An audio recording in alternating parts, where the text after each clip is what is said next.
It's on! What is up, everyone? Hello and welcome to Disney Parks Talk Live for the week of September 12th, 2022. This week, doing it on September 14th, 2022, because it's been a busy few days. Why? The D23 Expo has completed. We've waited 3 years for this thing. It finally come, and boy, did those announcements come nonstop, fast and furious, except in the area we're going to be talking about today. So, my name is Doobie Mosley. I am the co-founder of this site, co-host of this show along with my wife, Rebecca, right over there. How you doing, hon? I'm doing okay. The man down there who is in charge of Southern California theme parks and Star Wars for a laughing place, and who is just now catching his breath after a weekend of running around, is Michael Celestino. Hello. And the man below me, the vice president of crashing parties at Universal Studios, but we don't mind. We like him a lot. That would be Jeremiah Good. Wait, when did they announce Fast and the Furious at Disneyland? I missed that. So we're here to talk about the week in Disney theme parks, but let's be honest, this conversation is going to be all about the big announcements in the world of theme parks at the D23 Expo, just completed this past weekend. So, we are live. We were all present at the expo. Some of us were present in the actual presentation. Others watched it on streaming. So if you have any questions about anything that happened at Expo regarding theme parks, or frankly about anything else, but obviously we mostly want to focus on theme parks, that's what the chat over there is for. Please use it. Ask us your questions. Don't be shy. If we don't like your question, we'll just ignore it. So it doesn't hurt to ask. So, all right, let's jump right in. Where do we jump? We're going to obviously focus on the North American theme parks and the cruise line. There were some international announcements as well, so you can find all of that on our website. And if you have any specific questions, feel free to use the chat. But let's start on the West Coast, Jeremiah. Boy, that was. Let's start on the East Coast, Jeremiah. I'm like, okay, I was at both in, days. So one of the things we absolutely positively, there's no way we're coming out of this expo without, is a open date for Tron Light Cycle Run. So let's just get out the way. When is that opening? Spring. That was surprised. I mean, honestly, I was surprised that we didn't get something beyond a season, but we have a season. So there we go. Yeah. Well, I don't think they've given a date in a long time. They'll give a date as it gets close to that point, but it is like, okay, season. And then they're like, okay, now it's going to be this date. Okay. All right. So Jeremiah, so what were the big announcements in the world of Disney World? Josh started those off right away. The first one is, I'm going to paraphrase what Josh said. Enchantment is going away, and we're going to hear the song Happily Ever After because they performed it live. We're going to hear that back in a new, exciting fireworks show. A lot of people, including some people that we're all very close to, thought that meant that they were getting a different fireworks show and just doing Happily Ever After, the song in there. We are getting the Happily Ever After fireworks back. A lot of people loved it. I feel like Wishes would be most of our choice, but we're also the people that have been going to Walt Disney World for the past 25 years and saw that show every night. But Happily Ever After ran for 3 years, and it's definitely due to come back. It does say in all the announcements that there is going to be some enhancements to it. What those are, we don't know. It could be drones, could be Dumbo flying, who knows? But then the second one is wait. Before you move on, you just said something that I want to make sure I understood. You said that if you were given the choice, you would choose Wishes over Happily Ever After? No. I definitely would not. No, okay. I was love about Wishes. Shocked. Wishes is one of my, that is my Walt Disney World. But Okay. Happily Ever After, again, yes, we're moving backwards, but we're still moving forwards. I'm so excited that Happily Ever After is returning because I feel like I didn't get to see it enough. I was never a fan of Wishes. It was among my less favorite of the fireworks at Disney theme parks. So I am super excited. for the return of Happily Ever After. Jiminy Cricket, I see how it is. Probably. Geo hoping the enhancements will be improved projections down Main Street. So we know nothing. Sorry, I was. And once again, Kyle brings up that the Disney Parks blog says, quote, "Next year, the popular anthem, Happily Ever After, will play again when an updated nighttime spectacular returns to light up the skies over Cinderella Castle." Exactly how updated remains to be seen, whether we're looking at something that is, so we will find out more details as those arrive. Yeah, and this was just 3 days ago that this all came out. So I'm sure we'll see many more posts coming as they get closer to the time. Really, one of the biggest, I think, shocks was that Josh pretty much announced Harmonious is going away in just over a year and a half of run of the show that was not an inexpensive show. Like, they are retiring it. I take that very much as they're listening to the fans. The response for Enchantment and Harmonious was definitely far below their predecessors. So people preferred Epcot Forever to Harmonious. Actually, yes. But no, I think a lot of people are just. I don't know if this show. I mean, people are asked, "Well, do you like Harmonious?" To me, and I was like, "I love Harmonious." Did the barges pay off the way they should have? No, they never lived up to the hype, the concept art of them doing something during the day, and the overall statements that were always made of, you can see it anywhere from around the lagoon. No, you had to be in front or back, pay a lot for dessert, or burn down the American Gardens amphitheater. Whoever did that wasn't right. So let's clarify: is Happily Ever After coming back, or is the song coming back in a new show? Happily Ever After is coming back. Okay, you are a VP of Walt Disney World, so I'm taking your word for that. And if you're wrong, mistakes happen. Yes, and the CEO will, if he were watching, he would come on and go, "Yes, Happily Ever After is coming back." That was the person that was arguing with me of, "Oh no, it's not coming back," because he was paying far too much attention to the verbiage of the anthem is coming back. But we got confirmation afterwards that the show is coming back as it has always been and will always be, with new enhancements. While we learned that Harmonious is ending, was there any official language that discussed the future of the barges and their impact on Walt Disney World? No. There was absolutely nothing said about the barges one way or another. So we do not know what the future of the barges may be, if they're sunk at the bottom, if they're taken out to Lighthouse Point and sunk like the old Nautiluses were. Back in the day, back in the day, they would turn that into an AP event, the sinking of the barges, and they would charge a few bucks to come in and just watch them go down. Like we were in high school with the old cars, you just pay $10, you get the sledgehammer, you get to go at it. Jeremiah went to high school. Jeremiah went to high school during Happy Days, apparently taking shop class with the Fonz or something.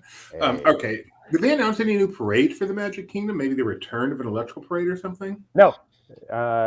Walt Disney World announcements were those two things, but I would like to point out that even though they just announced that those two shows were leaving after less than a year running, later in the presentation, Josh did say the amazing 50th shows such as Enchantment and Harmonious, and all of us who were in one area looked at each other.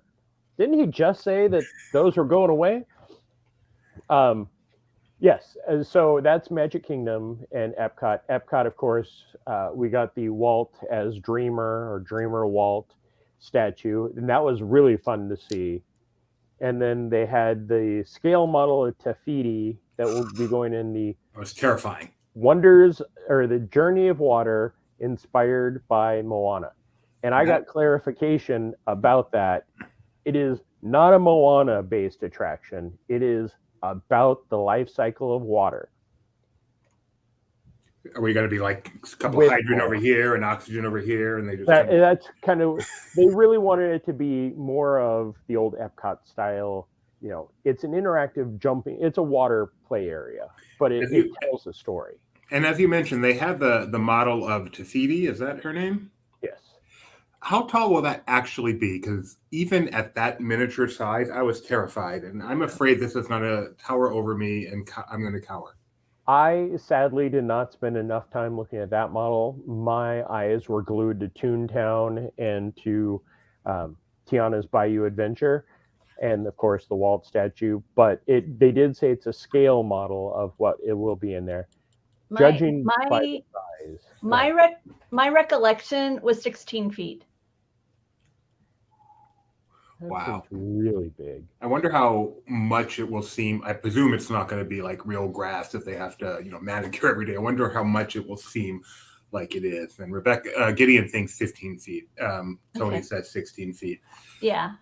So that's pretty large. You missed something over at the Haunted Mansion, Jeremiah. Perhaps the biggest single piece of news to come out of this thing, and that's the Haunted Mansion.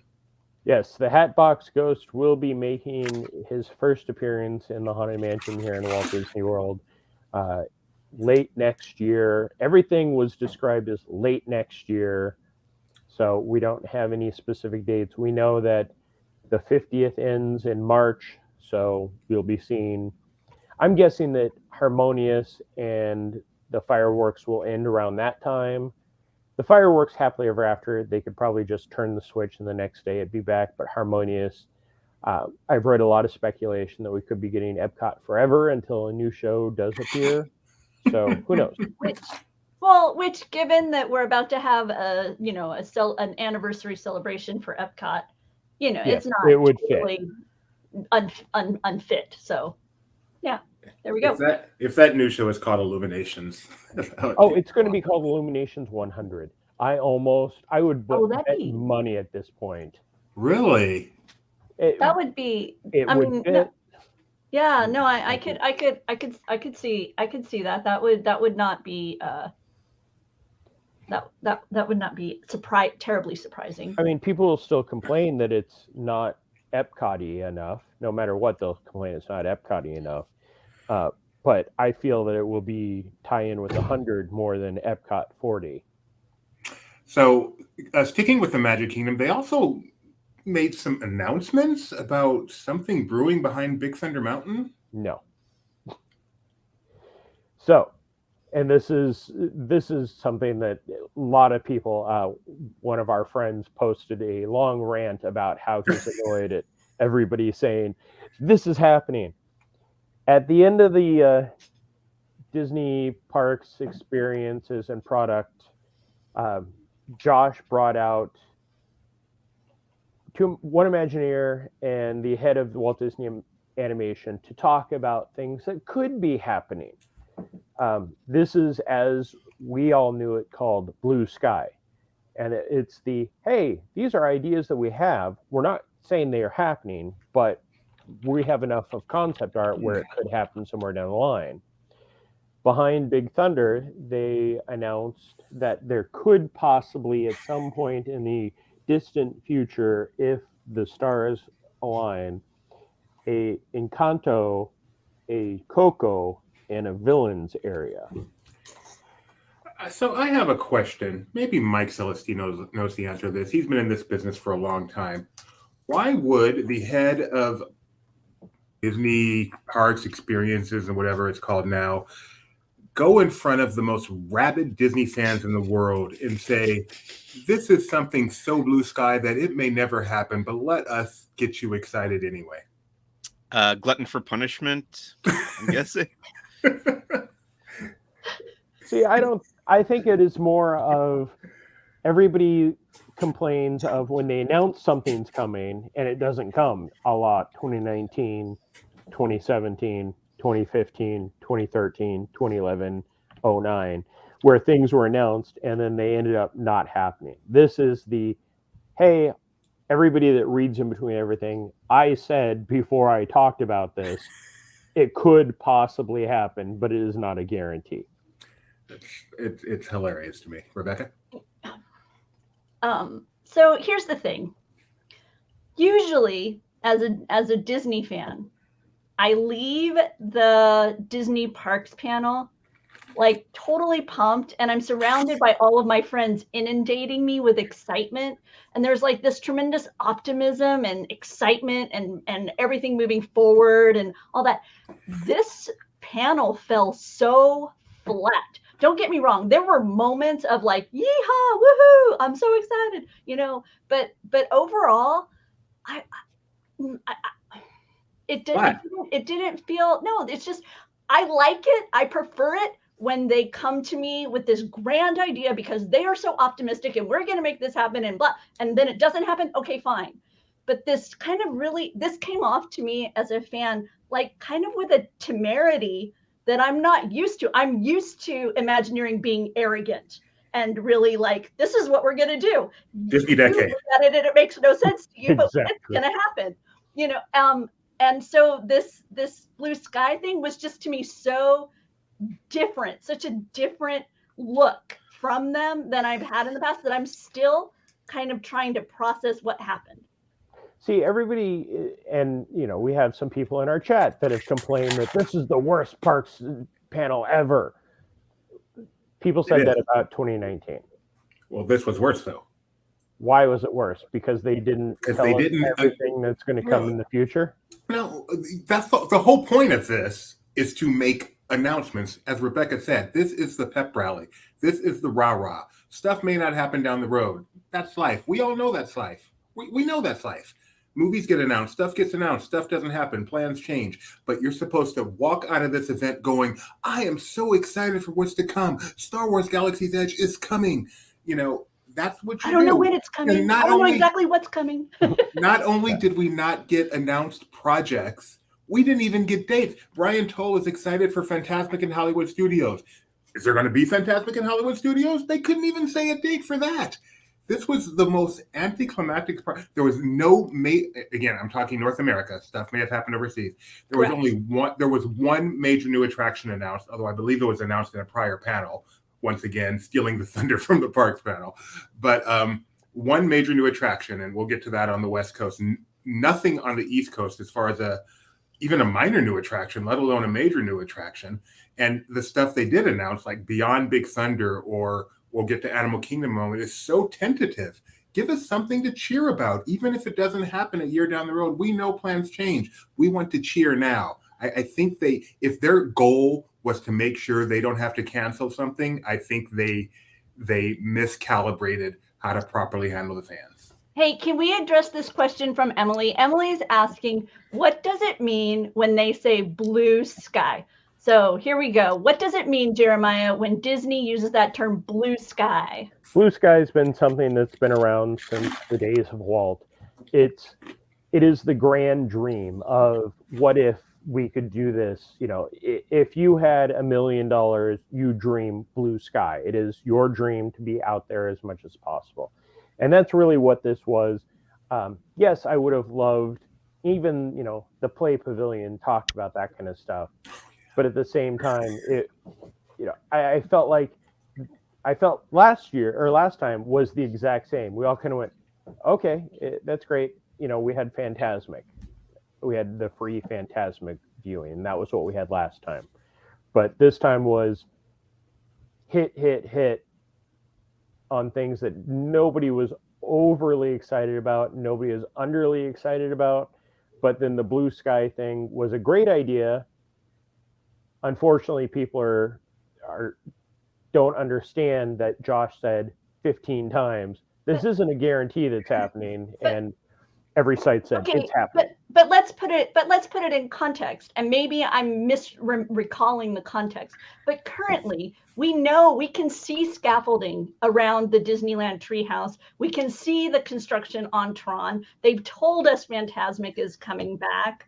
They've told us magic bands are coming to Disneyland. I feel like we just came into this event with so many things that we knew were coming to leave this event without knowing when they're coming, I was really surprised that we didn't get a bit more kind of tangible data regarding things we already knew were in development. But maybe, like I say, maybe my recollection of the past is more rosy than it should be.Maybe I'm being a little Mark Twain, Ben Franklin-y with my rosy. We don't need to spend this whole time arguing with Bob down there. I know.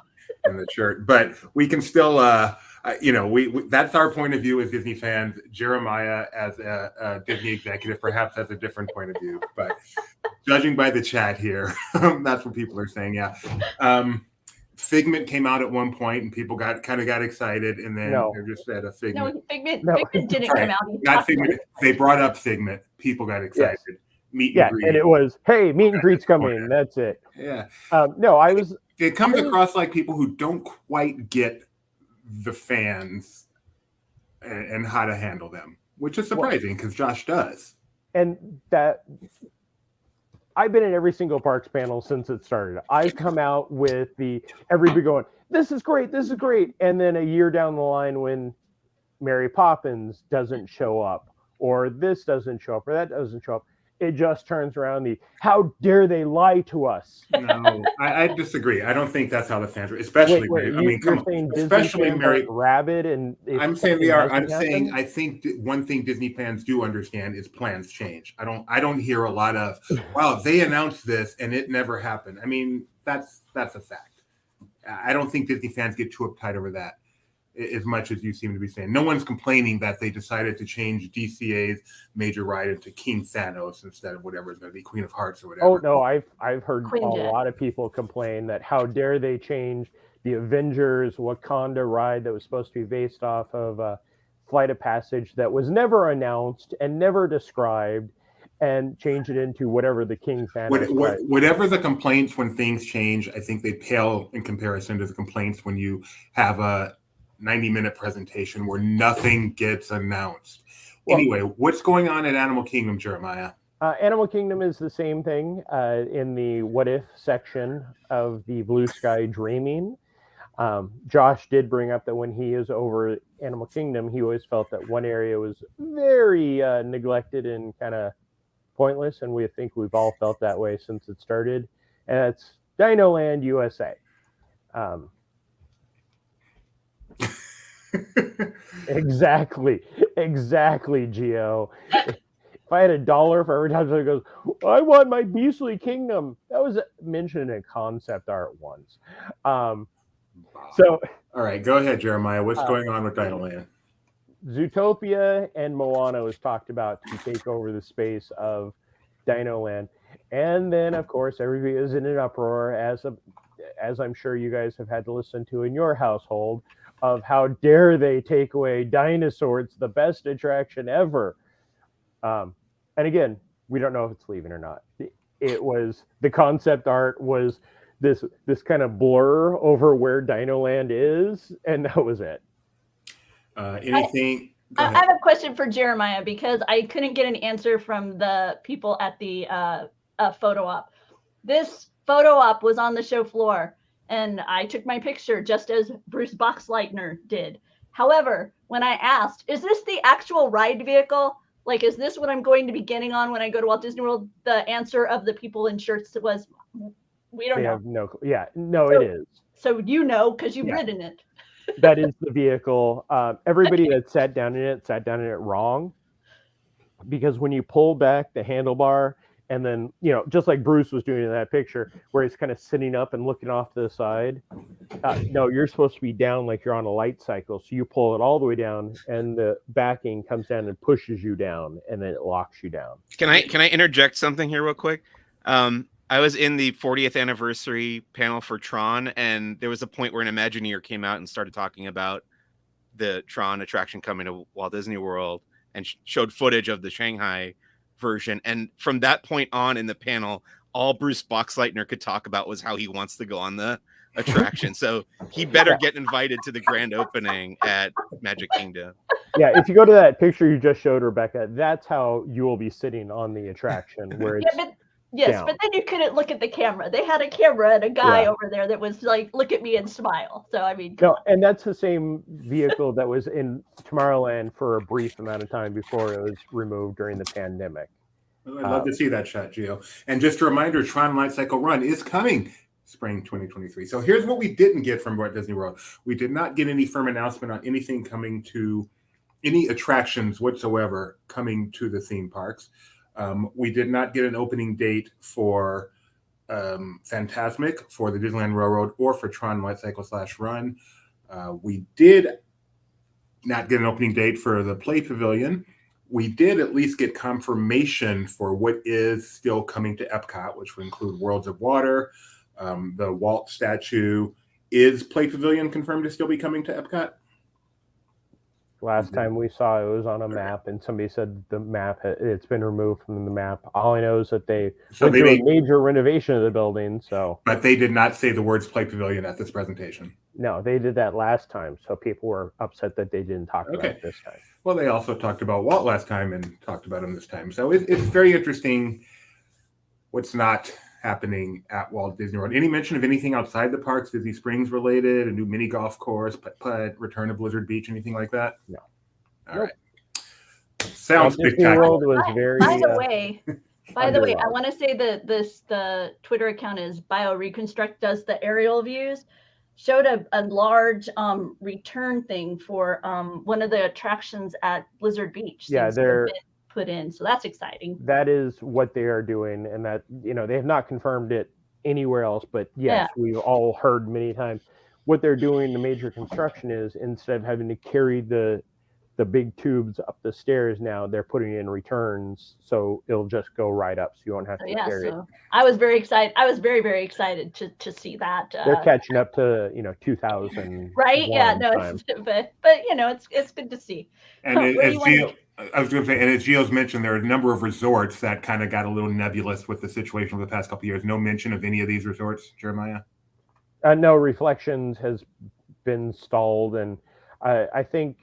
I want to say that when they announced the Poly expansion, they kind of referenced that this was more of what they're going for the Reflections, but now they're just attaching it to a current hotel. All right. Well, as we reel and let all that information sink in from Walt Disney World, let's go over to the West Coast where Mike Celestino will regale us with the major announcements coming out of the Disneyland Resort.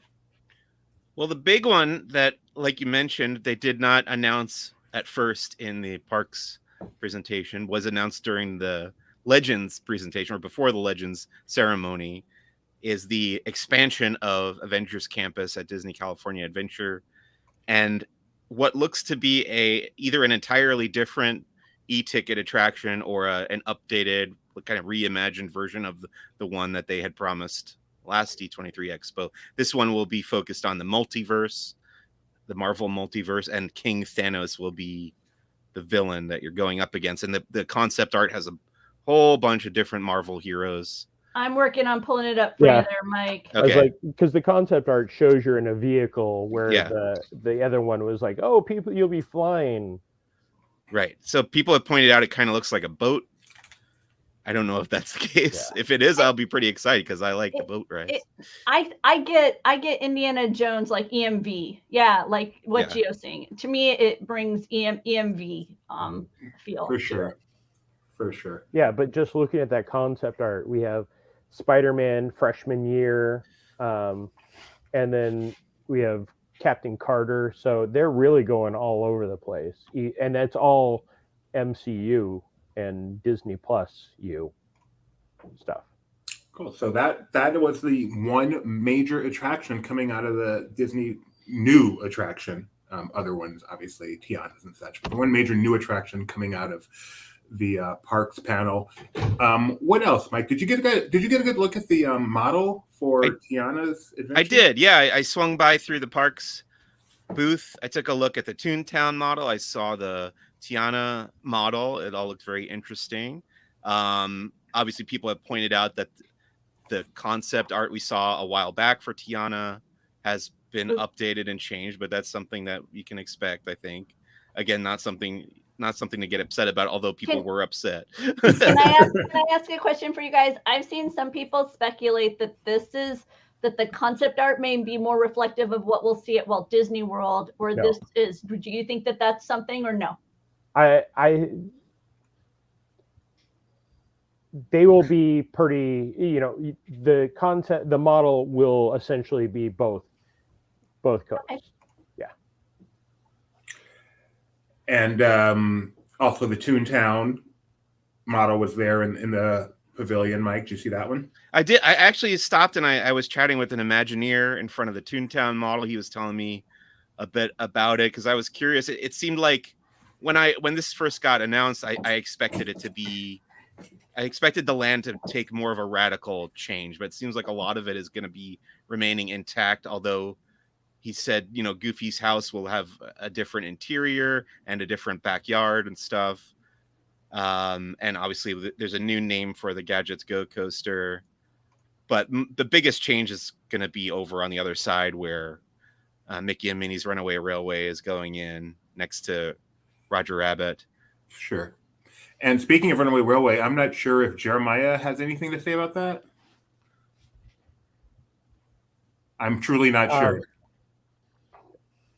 I had the chance on Sunday to walk the attraction in the queue, and I can't wait for you all to see how amazing it looks. So from what I've heard, the queue, and I actually got to talk to someone, one of the Imagineers there, and he did mention how the queue is vastly different from the Florida version. And just as an aside, one of my coolest moments from this D23 Expo was going to that pavilion, going to that model, and the models are always staffed by Imagineers who do various things. Usually it's some art director or something. I can't relate to them.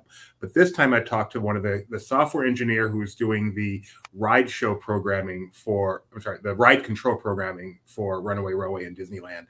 And I'm a computer programmer, and he was excited to find that out. And we had just the most fascinating discussion about some of the tech details involved and stuff like that. And that's the kind of experience you pretty much can only get at a D23 Expo, a one-on-one discussion with an Imagineer about the computer program that controls the attraction. So can I share my experience talking to the Imagineer in front of the Goofy's house model? Sure. Yeah. Yes. Rebecca, can you bring up the Goofy's one? I will. For the preview night, we pretty much had run of this pavilion.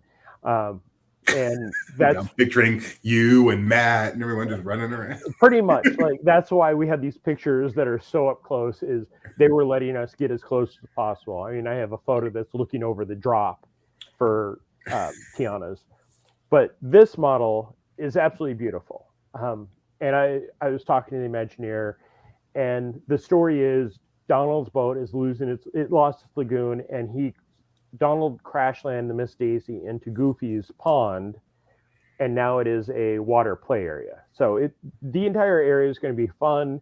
Kids will love it. As I'm talking to this Imagineer, he goes, and this model is very representative of what the area will be. You can see the adults are sitting on the bench while their kids are playing and having fun in the model. And I looked at him and went, isn't that exactly the opposite of what Walt said? He goes, no. That is so hilarious. It was one of those times where I just looked at him and he goes, I could watch his mind go, oh, I said the wrong thing to the wrong. It's okay. One of the people sitting on the benches will have an idea to build another theme park. He said that that's where Walt came up with the idea of Disneyland. I'm like, good. Starts all over again. Emily, yes, they have previously confirmed that Roger Rabbit is still going to remain in Toontown. Mike, at DCA, so they're bringing in a great new e-ticket attraction. Wait. Before you move on, I feel a need to defend this Imagineer for a moment. As a mom, I have to say that I am so excited to see this kind of environment coming to Disneyland, because when you have kids, you understand that throughout the day, they're having to maintain themselves. They have to walk kind of in a controlled fashion, that they're in these queues, then they're sitting, and just to have a space where I can kind of step back for a moment and just let them bounce off each other. And adults need to just be aware of the kids instead of the other way around within this space. If you're an adult and you venture here, you're on your own. I'm thrilled. I'm excited. That area looks beautiful. One of the things you can see in one of the other photos is they are taking stuff pretty much back to the berm. Like they're pushing the rock work and everything back. The tree that was the big focus of the early concept art, I don't even know if it's going to be a focus because the model, you can see a little tree. No, the roots don't do anything that you could see. There's the tree, but it's going right back to the berm. So the train station will be right there. And there's like a climbing, I don't want to say rope course, but a jungle gym type run around area behind Goofy. And this will be the first time Goofy's house will be usable in 2 decades. So all of this expansion is great. Yes, people are complaining they're losing a fountain. Who knows? Again, kids need a place to play. I cannot wait for the media event for this, and Mike Celestino gets to run around playing on the jungle gym and running through the water. I'm really looking forward to that video. So Disneyland is, we're still in DCA. Your land. Sorry. DCA, major new e-ticket. And then I hear they actually are doing something somewhere beyond the Pacific Wharf Bridge, and they actually got specific. Yeah, so Pacific Wharf Disney California Adventure is becoming San Francisco from Big Hero 6. Yes. And I believe we have concept art of that as well. We do. What do you think of this, Mike?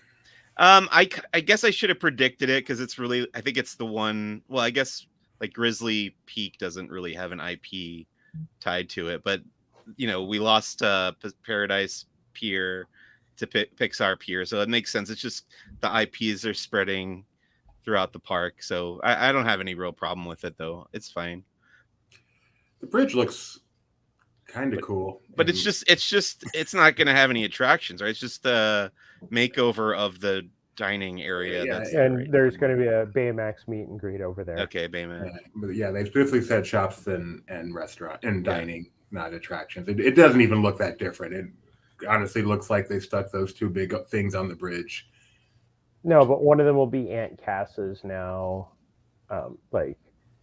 Probably they'll get rid of Ghirardelli's and make that Aunt Cass's soup and coffee shop. And all Gideon cares about is the bread somehow going to make it, and I fear it does not. And no more Rosie O'Donnell and Colin and whatever inside of DCA is what we're fearing. But I won't have to cover my nose and mouth when I walk through that area. You can't even breathe gluten? I'll have like a coughing fit. Oh my wow! I had no idea. Wow! So they listened to Mike Celestino. That's what they did. They finally listened to Mike, and they're doing it with the bread. You're the reason we can't have nice things, Mike. All right. And wait. Speaking of nice things, the big news for me is Magic Happens coming back. For those of you who have been listening to Laughing Place for very long, you know that I fell in love with Magic Happens. We saw it. And then shortly after, the parks closed for COVID. So it was only running for like 2 weeks. Yeah. And then because we were in lockdown and everything here, for me, that song dropped and it became an anthem for me. And I played it over and over again when we were first kind of all confined and separated from each other. It really kind of got me through some rough points. So I am super excited that, and that's my phrase today, super excited. I've used it so many times. You have a problem with very unique, but not super excited? Super excited is okay. Don't know. But yeah, no, I'm thrilled that the parade is coming back because like I say, 2 weeks was not enough. It was so gorgeous. The color schemes on it, the use of the video screens within the floats was one of those parades that looked great during the daytime, but boy, did it really, that twilight hour, man, it looked so gorgeous during twilight. I look forward to finally seeing it. So we're at Disneyland now. We've got Magic Happens returning. Any other Disneyland announcements, Mike? New show for World of Color coming at the beginning of next year. Hey, you had that ready to go.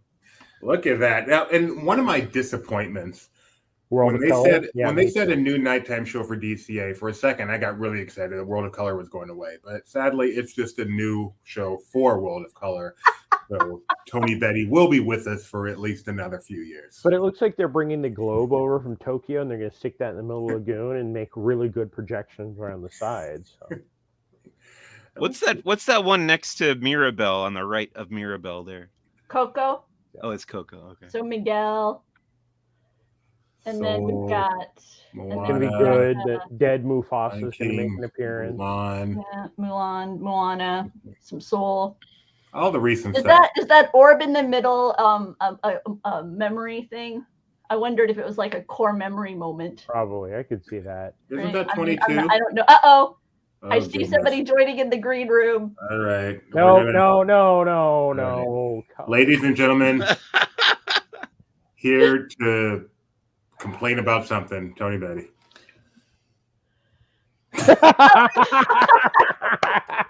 I will not allow such slander. How excited are you about World of Color? Tell us what we're feeling, because you were the Uber World of Color fan here at Laughing Place. I believe it's a CFO, CEO of World of Color coverage here at Laughing Place. I'm excited, but I'm very, very nervous, because if you look at these scenes that are depicted, they're all incredible scenes that they need to keep the spirit of the original World of Color with, not all the new additions of World of Color with, where they just go miss-screen happy.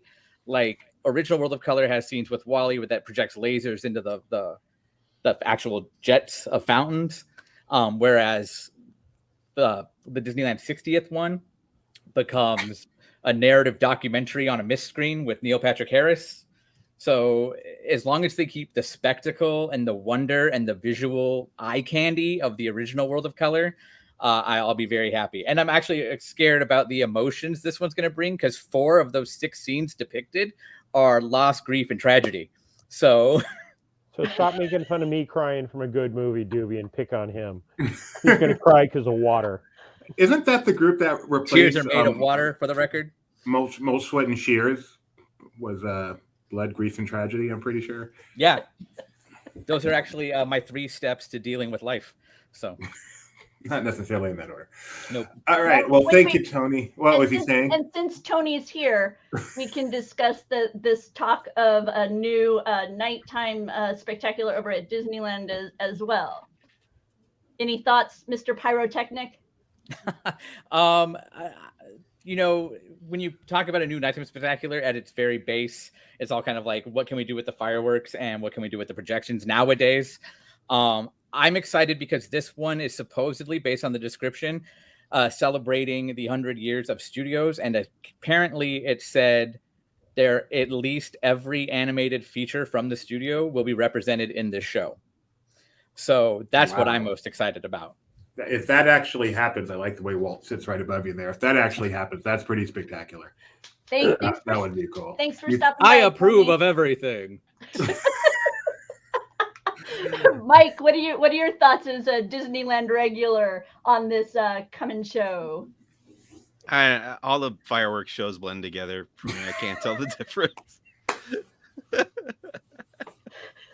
I can't even tell you which one is planned right now. If we had a rating system, I'm pretty sure when Tony comes on, it goes up really high and then it drops down, and then that was just like, okay, Mike doesn't care. But the title of this upcoming show is called Wondrous Journeys, and it's going to feature a new song called It's Wondrous. Which is an amazing song. Like, we were all rocking out to that at the panel. I'd love to see a bunch of Disney dweeb media people rocking out. Watch us. There's one right there. Comes on, yeah. I was rocking out to Donny Osmond singing the Mulan song. Oh, did you see that? I didn't go to that one. Yeah, it was the one. I was the one in that.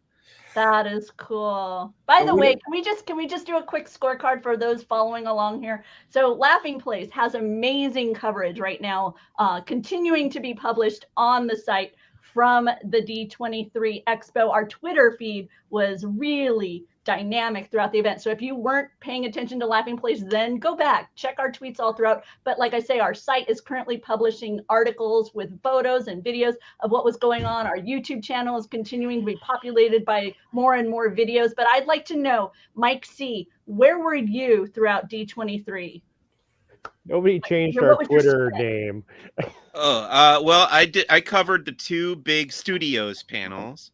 So I saw all the animation stuff, the live action Disney Studios stuff, Marvel, Lucasfilm, and 20th Century Studios, which is really just Avatar. Those are my two big ones. And then I did a bunch of little stuff like Encanto, Tron, the Mickey Mouse documentary. I did the character voices panel, which was the big closing number with Donny Osmond. There was one about the animation research library, I think, that was pretty interesting. I'm trying to remember. Oh, I did the Limitless Nat Geo screening, which I've written a review and published and then had to pull because apparently there's an embargo and we didn't know about it.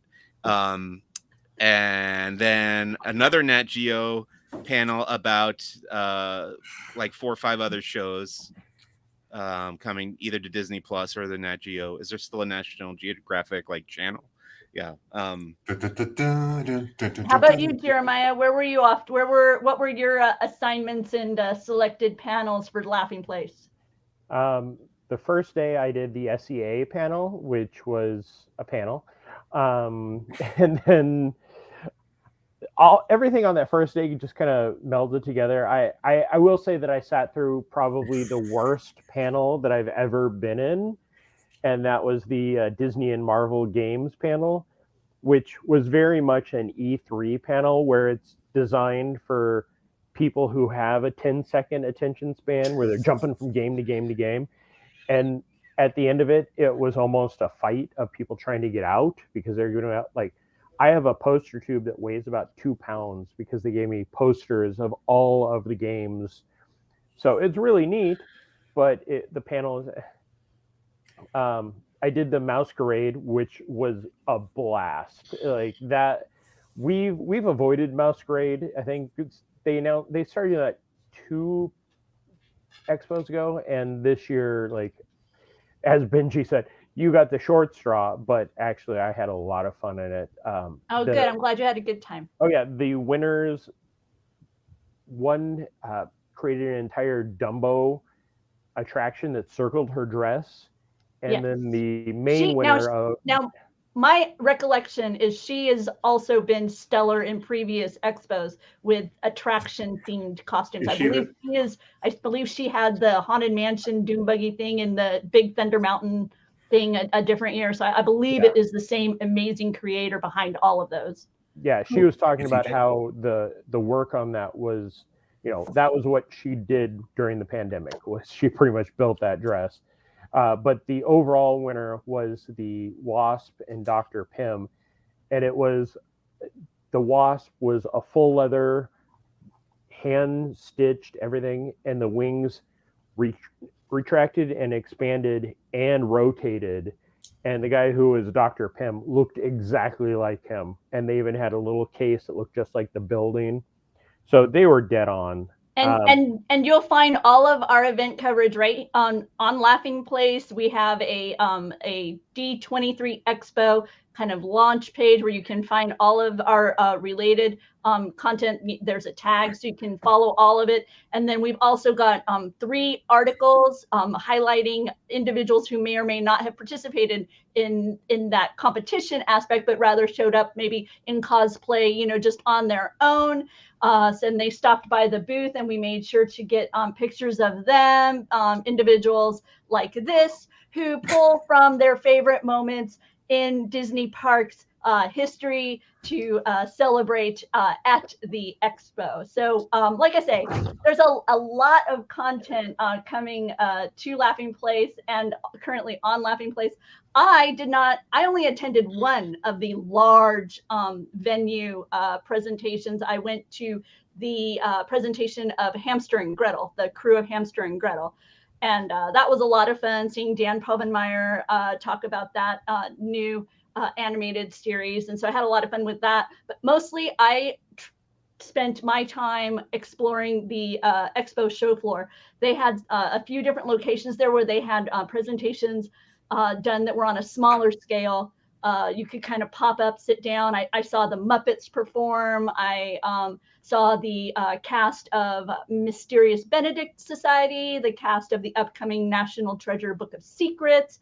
I saw a snip of a documentarian who is doing that series Trafficked. I believe that's a Nat Geo production. So that was interesting. I attended something at the Disney Plus Tech Innovation area. It was Women in Tech, and they were talking about some of the challenges of bringing Disney Plus content to a global audience, especially when it came to things like subtitling in all these different languages, and how Disney is now doing a global drop, which means you have to have it all ready to go, day one. So it was, there were lots of little moments like that, all throughout the show floor. So even though I wasn't in the panels, the big, large panels, I still was so much info to share with everybody. And I'm, going through my photos, going through my videos, looking forward to sharing all of that over the next few days and weeks as well. Yeah, we just got the video up on YouTube of the What If Blue Sky part of the presentation. So Cool. You can go watch that.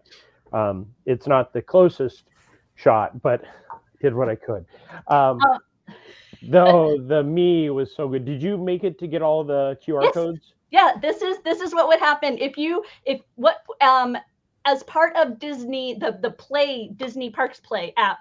They're gonna have this avatar now that you can dress, and activities will help you decorate and clothe your avatar. And this is the avatar I created. And by going around the expo, they had a scavenger hunt, and I was able to collect various items that are Disney Expo specific for my little character. So she has a D23 Expo hat. She has a shirt. She has an Imagineering shirt. She has this cute, adorable plush Mickey and a backpack. So those are the items that I was able to collect by following the scavenger hunt for the Disney Me, and that's coming soon to the Play app. I believe it's also part of the integration because of the Disney Cruise. So lots of fun. Hey, Mr. King Awesome is coming in and saying, happily ever after is returning. I will cry my eyes out because I've never seen it before, and also get the real deal chills. Oh, you got one too. Oh, he's cute. Mine's blue. Yeah, I thought of something we haven't mentioned yet. Okay. The Hulk at Avengers Campus. Talk. You better be there all next week, Mike. The Hulk is coming to Avengers Campus. He is not the Hulk. If you pictured the Hulk in your mind, he doesn't look like that. He's wearing the suit, the Quantum Realm suit from Avengers Endgame, which is not, I don't think, anybody's first thought on what he would look like if he popped up in Avengers Campus. And I was wondering like, why did they do that? And my guess is like they were worried that his face would look weird because his mouth probably couldn't move. Yeah, if you go to our Instagram, we actually have the full video of him coming out and talking. And it was that sequence was Kevin Feige and Josh, and the Hulk busts through. And Mark Ruffalo definitely gave some lines to do, but the timing of it was all very off. They did also say that it's still a work in progress. It looked fun in there, and he is massive. I mean, you can see him towering over Kevin there. Yeah, looks like he's about twice as tall as Kevin Feige there. Yeah, the size is really interesting. I mean, they definitely got the size. The movement seems not quite as good, but it's going to be fun to watch this develop over time. Sorry, I was just hoping he could make a fist, like you want the Hulk to make a fist. Well, his fingers move. Like when he came out, he kind of fist bumped Josh or Kevin. And in the parks exhibit area, they had Project EXO that is part of this, and they had the entire hand that they were showing how the guy's hand could just do everything. Yeah. And for those of you, I just wanted to, that picture that I shared a moment ago, that's what it looked like if you're at the show floor when the Parks Pavilion was presentation was happening. That was the the view from the show floor of the screen. Is that your screen on there, Dee? Yeah, I just wanted to point out, fun fact, this is actually Jeremiah right here. Oh, there you go. Yeah. Oh, Jeremiah, jump at the gun. But yeah, the up here they had the Disney Expo live stage. So if you were at home watching and you saw events happening on that smaller stage with the Disney Expo live crew, that's where they were. And then just behind them was this ultimate fan lounge. That was for D23 Gold members. But when the Parks Panel and other larger venue panels would have it, but I know the Parks Panel for sure, they would showcase it on the screen there. And if you were in the area, this red carpet, they want that you can kind of see off to the right. They wanted you to stay off that. That was a walkway. And so your entire time you're watching it, you just hear the cast trying desperately to keep people off. Keep moving. This is a walkway, you know. And so you'd search out this tiny little piece of carpet that you could stand that wasn't red, so you can see the screen during these popular moments. It was fun, even though you weren't in the large, you know, arena venue. It was just neat to be there for the moments, you know, elbow to elbow, shoulder to shoulder with fans. Like when Grogu appeared and they announced that Mando and Grogu are coming to Galaxy's Edge, to be in a room with people in that moment is fun. What? At Disneyland. At Disneyland, yes. At Disneyland, Batu West. That was a lot of fun. And also at the Disneyland Resort, Mike, was there anything, I know we want to get something outside the park. Was there anything else, Disneyland or DCA, that you can think of that was mentioned?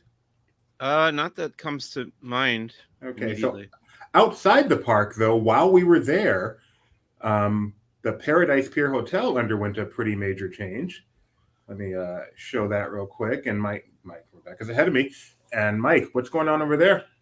They've taken down the sign of the Paradise Pier Hotel, soon to become the Pixar Place Hotel. I knew I had it in there somewhere. So yeah, they just announced the official name for that. And it was fun. They didn't announce it was coming down. We were actually staying at the Disneyland Hotel that previous night. So I'm standing there looking out the window, and I noticed a crane over on the Paradise Pier Hotel thinking, oh, I guess they're about to paint it or wash it or something. And then I'm walking to Disneyland and I see a text. Hey, they took down the sign. If anyone can get a picture. So dang it, I could have got a video of it actually coming down. I blew it, guys. I blew it. Well, they took down one side, and during the expo they took down the other side, and then the day after the expo they started removing the waves from the top of the building. So it's moving really fast. Now, is this what was PCH Grill? No, that's the cafe that's outside. Okay, the bar area. Yes. That little bar area. Oh, okay.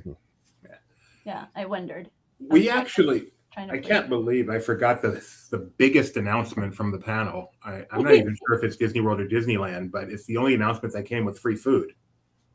That's Disneyland. Mike, I know you're excited about, what's it called?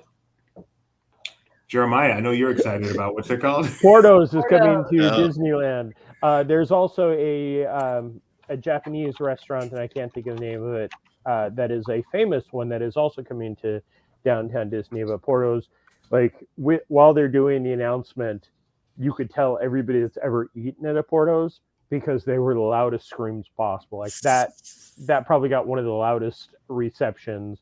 And there's one that's, I want to say, 3 miles away from the resort, but now that there's one at downtown Disney, everybody got very excited, and they gave us a box with a couple of the different pastries from there.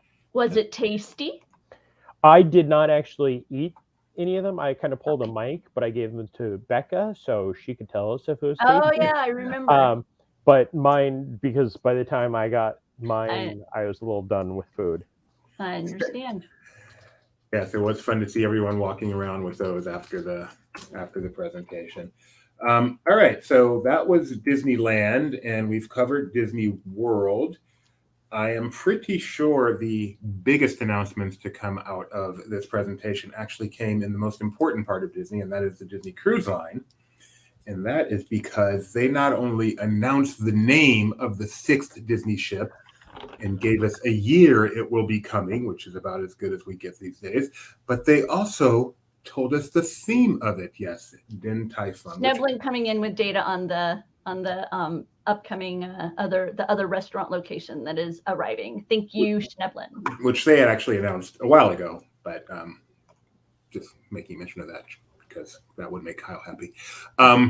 But they announced also the theme. So if the Disney Wish was a castle themed or a Fantasyland themed ship, the next ship will be an Adventureland themed ship, and all that entails, which is kind of an exciting concept as a cruiser. That's a good way to put it, Doobie. I applaud you for that one. Thank you. I can pair it pretty well. And that's kind of an exciting concept to me, that the whole ship is kind of having the theme of the land, which now gets the speculation going on what that next ship is going to be. But this ship will have an Adventureland theme, and it is going to be called the Disney Treasure. The Disney Treasure, which is a name I initially did not like. My instinct was, I don't like that name at all. And then after about 30 seconds, I realized I like that name a lot. So I'm pretty pleased with the Disney Treasure. The centerpiece, the atrium or grand hall piece, will be Aladdin and Jasmine on the magic carpet. And carpet. I made sure to include carpet, yes. I believe that is the first polyester thing to be in a grand hall of a... They called it out as it's the first to have 3, and I'm like, that's not true, because Cinderella has nice. Yes, Jock and the other one, and then Lucifer technically. And so, other than the theme and a quick preview of the grand hall, no real details. The exterior of it looks exactly like the Disney Wish, as best as I can tell, except instead of Wish, it says Treasure. But very exciting. Hang on, 2024. There you go. I want to see if it says it in the statement before I. And that chandelier, I mean, we talk about how it has an adventure theme. It has a bit of an Aladdin theme in this grand hall. And that chandelier definitely goes through with that theme. And I like that look a lot. I'm excited about the aesthetics of a ship built on this theme. And as I said, really excited about what they're going to do with the third one, as the fans will speculate and fight over what should be next. Should they do a Toontown theme? Should they do a New Orleans Square theme? I personally would love a Liberty Square theme, and the centerpiece should be like stocks and stuff. That would be really fun. One of the statements that was made that kind of caught my eye when they announced it, and it says this in the release: Imagineers have dreamed up a new design concept inspired by the theme of adventure. So I wonder if that will include the overall interior design of the ship also. Interesting. Yeah, and the Disney Wish has been met with some positive and frankly some negative. So it will be interesting to see. And they have till 2024. So Tony Betty said Atlantis to replace Hyperspace Lounge. That'd be fun. And in news that may be just as exciting, they have announced the Disney Wonder is going to Australia and New Zealand. Finally, the Disney ships are going down under, and that is some truly exciting news. You need to rephrase that. You do. You're right. I do. Finally, the Disney ships are going to Oceania. How about that? Disney ships go down under. Headline. That is truly exciting. And what I want to do is find out, assuming you sail from, let's say you sail from Port Canaveral to Australia. It's West Coast. LA. Let's say, I don't know geography. LA. So will the toilets flush one way in the first half of the voyage and the other way in the second half of the voyage? As soon as you cross the prime meridian, it's not a real thing. It's not a real thing. I want them to tell us as we're crossing, so I want to see a switch right in the middle. Speaking of high school pranks, yes, everybody at the same time, flush your toilet. Did they mention, because I haven't heard this part of the panel yet, did they mention whether or not this might enable people to have visits to Aulani as part of can you imagine there's ports in Hawaii. So I was thinking, you could have a Hawaii and Aulani stay, and then get on a ship in Hawaii and travel over to Australia.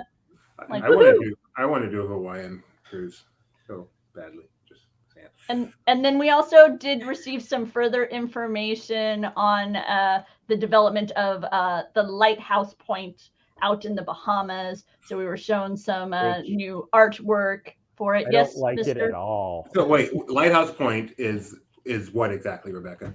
It's similar to Castaway Cay. It is a new private Disney Cruise Line destination in the Bahamas. So it will be a place for Disney Cruise Line people to enjoy themselves. That looks here's like Jurassic World to me. some of the And designs Tony, for it. Very bright, cheery. Tony, if you're watching, mark this point, 6440. Jeremiah says he did not like that at all. I believe that's the first. Jeremiah's going to become Mr. Negative soon. I'm going to fight for Tony's position after a little while.